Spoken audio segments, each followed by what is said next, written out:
Oke, assalamualaikum warahmatullahi wabarakatuh. Waalaikumsalam warahmatullahi wabarakatuh. Oke, baik, karena saya lihat untuk peserta tidak bertambah ya. Mungkin teman-teman belum tahu kalau jadwalnya sudah dimulai.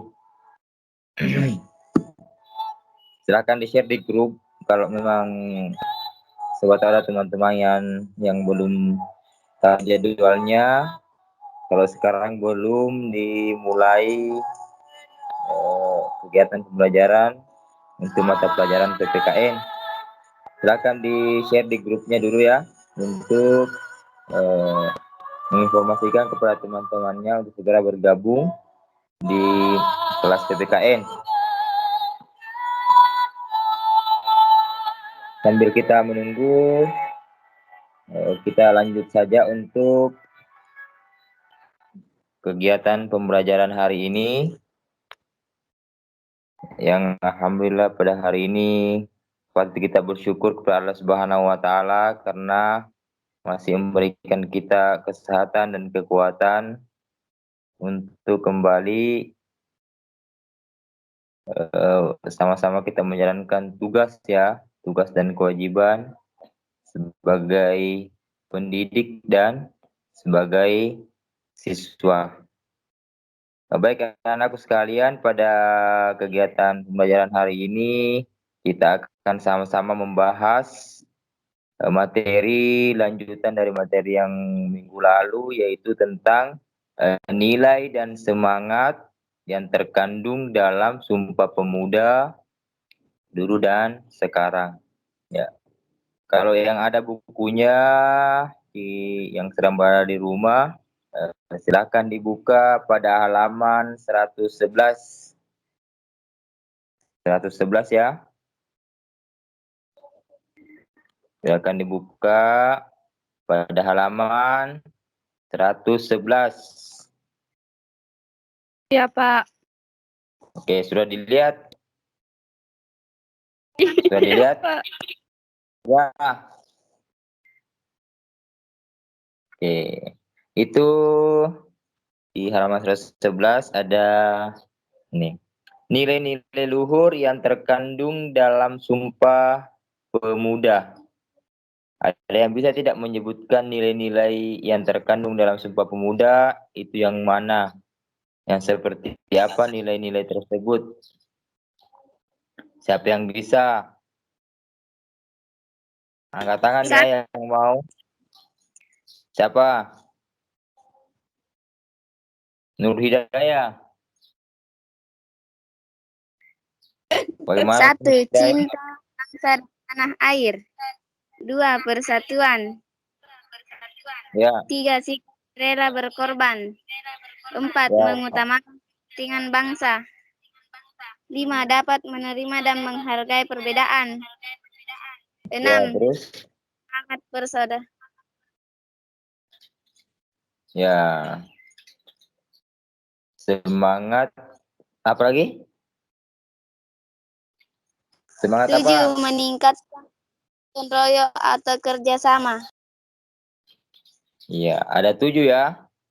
Yang pertama tadi cinta bangsa dan tanah air. Itu salah satu bentuk nilai luhur yang terkandung dalam Sumpah Pemuda. Dengan adanya Sumpah Pemuda yang berisi ikrar satu tanah air, satu bangsa, dan satu bahasa, ini merupakan wujud daripada cinta kepada tanah air. Ya, seandainya tidak ada rasa cinta kepada tanah air, mungkin sebuah Sumpah Pemuda yang mempersatukan dari berbagai daerah atau itu tidak akan terjadi ya. Kemudian yang kedua, persatuan.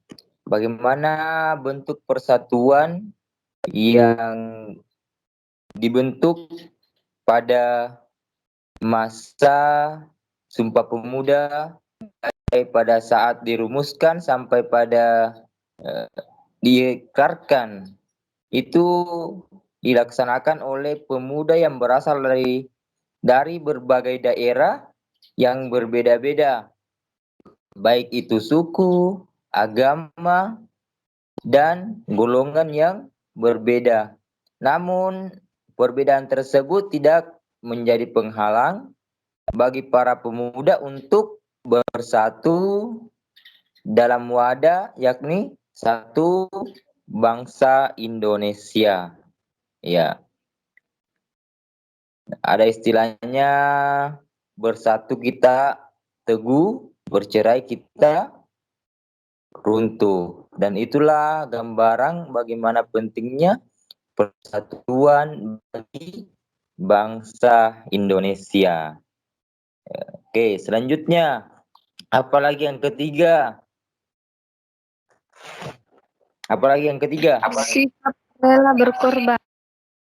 Oke, sikap rela berkorban. Artinya bagaimana? Rela berkorban itu seperti apa? Rela berkorban artinya kesediaan dengan ikhlas untuk memberikan segala sesuatu yang dimilikinya, sekalipun menimbulkan penderitaan bagi dirinya sendiri. Rela berkorban untuk kepentingan banyak orang, terlebih untuk kepentingan bangsa dan negara, akan memperkuat persatuan dan kesatuan. Begitu juga yang Iya, lanjut. Begitu juga yang dilakukan oleh para pemuda dalam peristiwa Sumpah Pemuda maupun dalam perjuangan merebut kemerdekaan. Para pemuda dengan ikhlas berkorban untuk bangsa dan negara tanpa mengharapkan imbalan meski telah mengorbankan banyak tenaga dan pikiran demi kemerdekaan bangsa. Itulah bentuk sikap rela berkorban yang ditunjukkan oleh para pemuda dalam pelaksanaan Sumpah Pemuda. Ya, mereka rela berkorban, bersedia dengan ikhlas memberikan segala sesuatu yang dimilikinya, sekalipun itu menimbulkan penderitaan bagi dirinya sendiri. Rela berkorban untuk kepentingan banyak orang, terlebih untuk kepentingan bangsa dan negara. Iya. Selanjutnya yang keempat, mengutamakan kepentingan bangsa. Ini mengutamakan kepentingan bangsa di atas kepentingan pribadi ataupun golongan. Pemuda pada saat itu tidak mementingkan daerah atau golongannya masing-masing. Intinya, mereka bersatu untuk memikirkan bagaimana nasib bangsa Indonesia untuk bersatu padu, mengusir penjajah dan mencapai kemerdekaan. Iya. Kemudian yang kelima, dapat menerima dan menghargai perbedaan. Ini yang paling penting juga ya. Dapat menerima dan menghargai perbedaan. Karena pemuda yang ada pada saat Sumpah Pemuda itu berasal daripada daerah-daerah yang berbeda-beda, ya. Latar belakang suku yang berbeda, latar belakang agama yang berbeda. Namun itu tidak menyurutkan tekad pemuda untuk bersatu. Berbagai perbedaan bukan untuk dipermasalahkan, melainkan untuk diterima dan dihargai sebagai sebuah kekayaan bangsa Indonesia.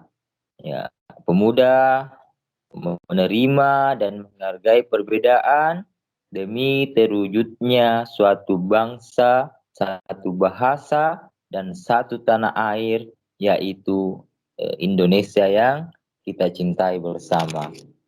Oke, lanjut ya. Untuk yang ke berapa lagi?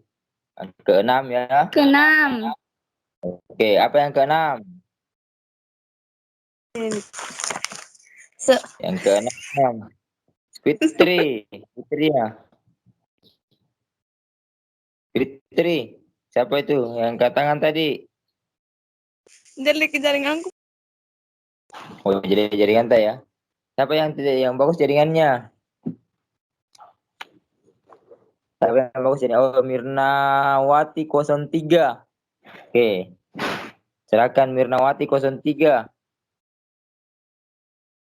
Apa yang keenam, Mirna? Semangat persaudaraan. Ya, bagaimana bentuk semangat persaudaraan yang ditunjukkan oleh para pemuda zaman itu, pada saat Sumpah Pemuda?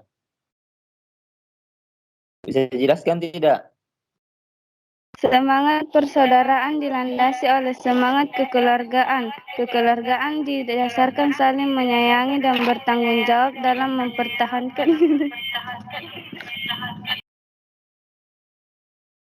Oke, lanjut.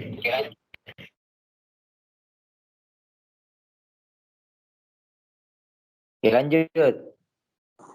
sikap kekeluargaan dalam masyarakat Indonesia bukan hanya nilai-nilai keluarga, didasarkan oleh ikatan darah sebagai sebuah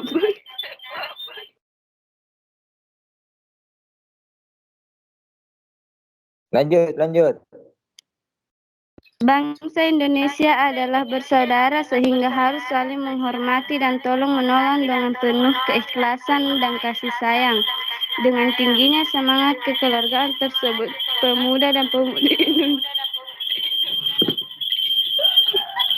Indonesia berikeras mengatakan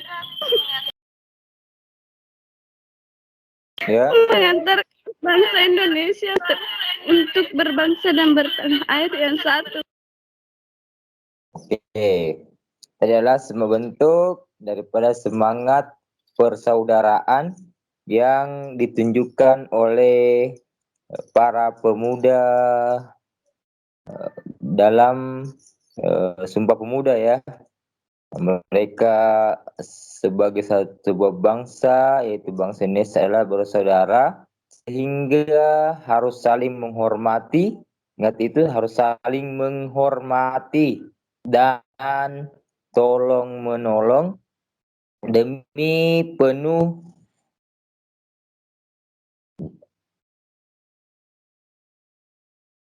dengan tingginya semangat kekeluargaan tersebut. Pemuda dan pemudi Indonesia berikrar mengantarkan bangsa Indonesia untuk berbangsa dan bertanah air yang satu.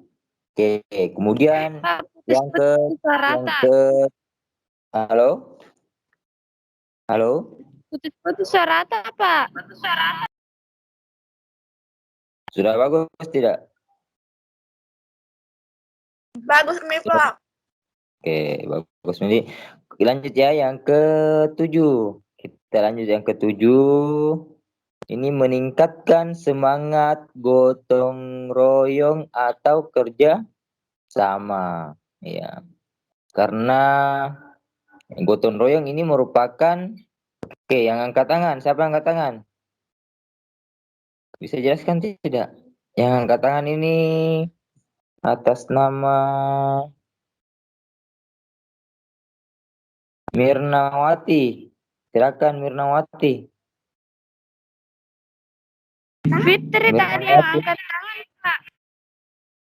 Ini angkat tangan, masih angkat tangan sekarang ini Mirnawati.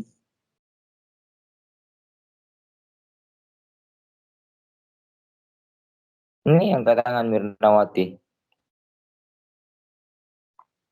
Belum turun-turun tangannya. Oke, lanjut ya. Ini kalau gotong royong ini merupakan budaya bangsa kita ya.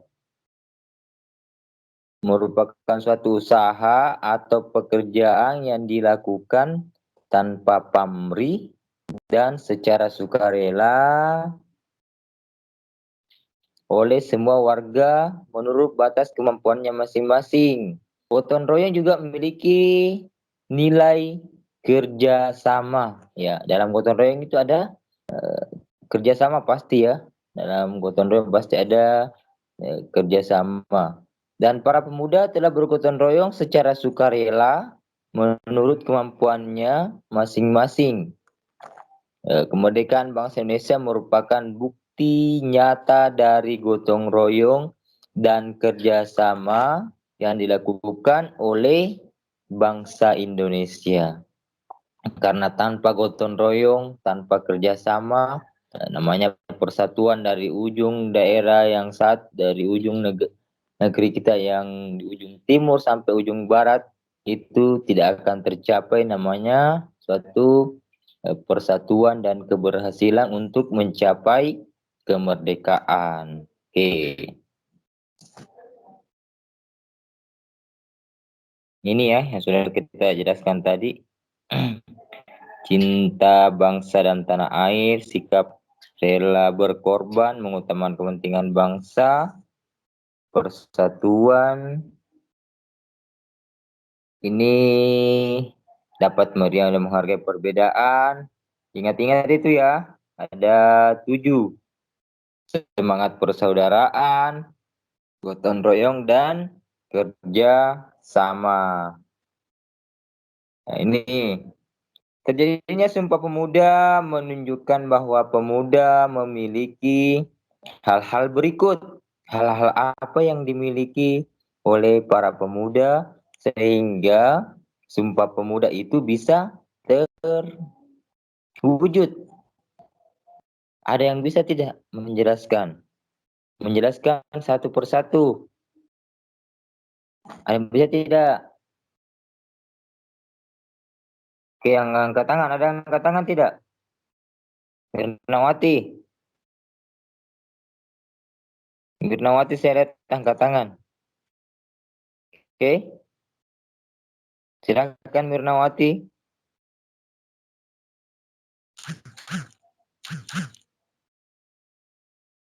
Mirnawati dan Mirnawati. Angkat tangan.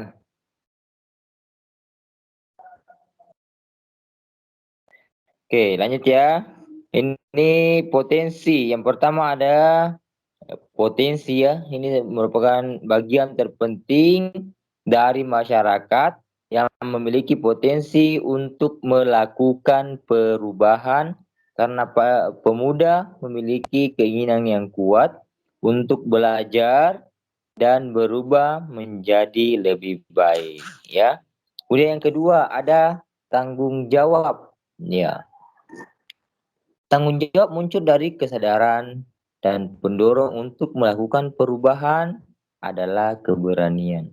Ya, apabila pemuda memiliki kesadaran dan keberanian, perubahan akan dilakukan dan ini terbukti dalam masa penjajahan di mana peran pemuda sebagai penanggung jawab perubahan dilaksanakan. Ya. Kemudian yang ketiga, sebagai warga negara, pemuda juga memiliki hak. Ya, mereka berhak untuk ikut dengan kewajiban ya, bahkan tidaklah baik apabila menuntut hak sedangkan kewajibannya dikesampingkan. Artinya apabila ada kewajiban, maka akan ada hak yang ikut di situ. Kalau ada kewajiban, ada hak juga. Ada hak, maka akan ada kewajiban. Di pemuda di tahun 1928, lebih mendahulukan kewajiban berjuang demi bangsa dan negara daripada menuntut hak pribadinya. Inilah kelebihannya ya. Mungkin sekarang kita hanya menuntut hak, tapi kewajiban tidak dilaksanakan ya. Sekarang karakter. Bagaimana karakter para pemuda waktu itu? Pemuda yang melakukan perubahan adalah pemuda yang memiliki karakter berani, menyukai tantangan, kreatif, pekerja keras dan inovatif. Ya, harus memiliki karakter yang memang pekerja keras, harus karakter yang berani, karena kalau tidak berani, tidak bekerja keras, mungkin perjuangan untuk melawan penjajah dengan masa-masa sulit seperti itu tidak akan bisa kita laksanakan ya. Kemudian ada aktualisasi diri. Apa itu aktualisasi diri? Aktualisasi diri adalah ketepatan seseorang di dalam menempatkan dirinya sesuai dengan kemampuannya. Ya. Kemudian ada cita-cita. Harus ada cita-cita yang harus kita capai ya. Ya. Dan pemuda pada saat itu tentunya memiliki cita-cita yang sangat luar biasa untuk mencapai kemerdekaan ya. Itu cita-citanya yang besar sekali untuk mencapai kemerdekaan bangsa Indonesia untuk lepas daripada penjajah ya.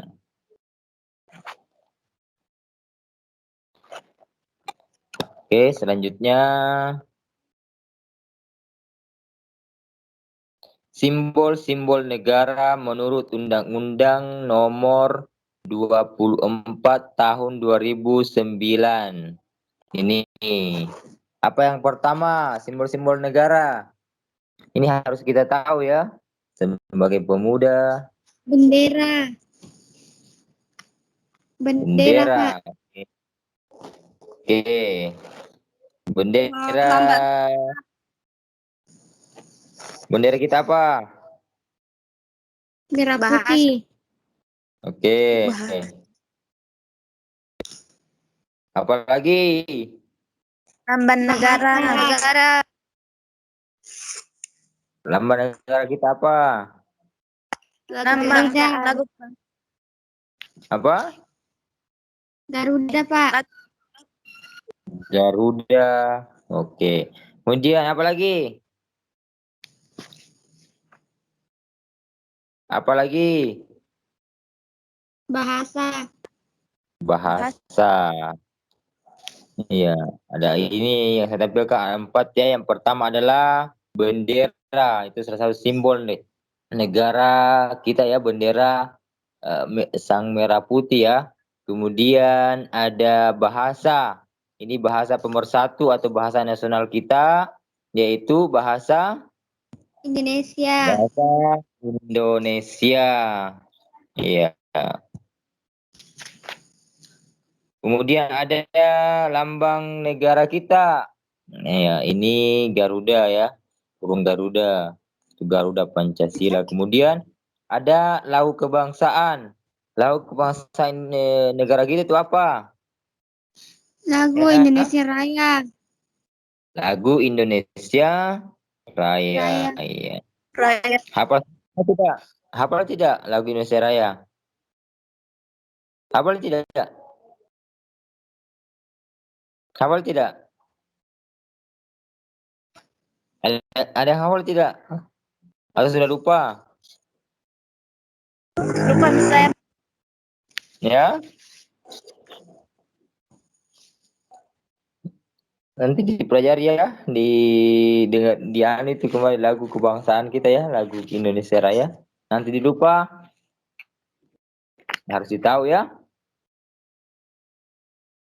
Oke. Nah, untuk kesimpulan untuk pertemuan atau pembelajaran kali ini yaitu bahwa Sumpah Pemuda mengandung nilai-nilai luhur yang pantas untuk kita contoh dan teruskan di masa sekarang. Tadi sudah dijelaskan, sudah disebutkan bahwa ada 7 nilai-nilai luhur yang terkandung di dalam Sumpah Pemuda. Itu kita harus amalkan dalam kehidupan sehari-hari. Ya, kemudian pemuda seharusnya memahami simbol-simbol negara dan bagaimana memperlakukan simbol-simbol tersebut. Itu tadi yang saya sebutkan ya, 4 simbol negara. Ada bendera, ada bahasa, ada lambang negara, dan ada bahasa persatuan ya, lagu kebangsaan. Ya. Ini untuk bahan evaluasi untuk pertemuan kali ini mungkin di bukunya halaman 119. Silakan dibuka halaman 119.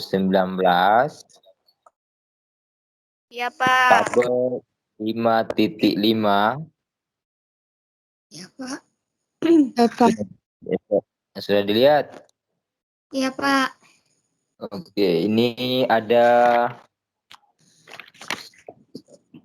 4 nomor ya. Ada Iya, 4 Pak. nomor. Yang pertama, pernyataan yang pertama yaitu selalu menghormati bendera dan bangga melihat bendera merah putih berkibar. Bagaimana sikap dan perilaku yang kita lakukan selama ini? Ya, jelaskan ya, ditulis ya. Kemudian yang kedua, saya selalu menggunakan bahasa Indonesia dengan baik dan benar. Bagaimana yang kedua? Apakah selalu menggunakan bahasa Indonesia yang baik dan benar atau tidak? Bagaimana? Silakan dijelaskan alasannya. Kalau iya, kenapa? Kalau tidak, kenapa? Ya, kenapa tidak menggunakan bahasa Indonesia dengan baik dan benar? Ya, kenapa? Apa alasannya? Kemudian yang ketiga, saya memahami isi dan makna lambang negara Indonesia. Apakah kita paham isi dan makna di setiap lambang negara Indonesia? Contohnya ada burung Garuda Pancasila. Di situ terdapat banyak sekali filosofi-filosofi ya. Mulai daripada eh, yang perisai yang berisi padi ikan kapas, ada kepala banteng, ada apa lagi? Bintang, ada rantai, ada apa lagi? Pohon beringin. Pohon beringin itu ada semua maknanya ya. Ada semua makna di setiap itu. Kemudian ada bendera merah putih. Kenapa bukan warna hitam? Kenapa bukan warna kuning ya kan? Ya, itu ada semua makna di setiap lambang negara. Kenapa warna putih? Ada yang tahu kenapa warna merah? Kenapa bukan warna biru? Ya, saya hafal lagu kebangsaan dan menyanyikannya setiap pagi sebelum belajar. Hafal tidak lagu kebangsaan? Ada yang hafal? Indonesia Raya. Saya hafal lagu kebangsaan dan menyanyikannya setiap pagi sebelum belajar. Kalau iya kenapa? Kalau tidak kenapa ya? Oke, silakan dikerja. Silakan dikerja. Kalau teman-teman yang tidak sempat bergabung, mungkin bisa diinformasikan ini tugasnya ya. Informasikan kepada teman-temannya supaya segera mengerjakan tugas ini. Dan silakan tulis daftar hadir juga di grup ya. Iya, Pak. KN. Iya, Ya, Pak. silakan Iya, Pak. daftar hadir. Silakan di screen, kemudian di post di situ ya. Diaktifkan kameranya, kemudian di screen, kemudian di post ya. Ini Jufri, sudah aktif kameranya Jufri ya. Iya. Jufri. Ini silakan diaktifkan kameranya ya.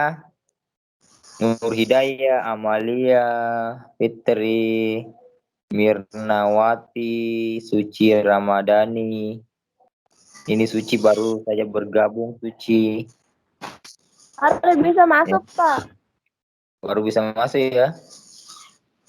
Iya, saya tunggu tadi lama tapi cuma 5 orang tadi ya. Sekarang sudah ada 6. Oke. Nanti kalau masalah materinya saya kirimkan kembali ya untuk oke, silakan di screen sudah. Sudah di screen? Oke, sudah di screen. Oke, silakan.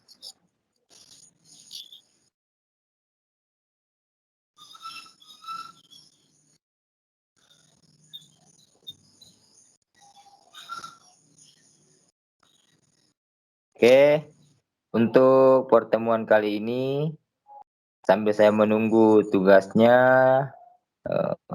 masuk di WA saya ya. Saya akan mengirimkan materinya kembali ya di grup. Mungkin Iya, dalam Pak. bentuk video sebentar saya kirimkan ya. Ini nanti dinonton untuk yang tidak sempat bergabung untuk kegiatan pembelajaran hari ini. Oke, mungkin untuk pertemuan kali ini cukup sekian. Saya akhiri dengan ucapan terima kasih banyak. Tetap jaga kesehatan. Assalamualaikum warahmatullahi wabarakatuh. Waalaikumsalam warahmatullahi wabarakatuh.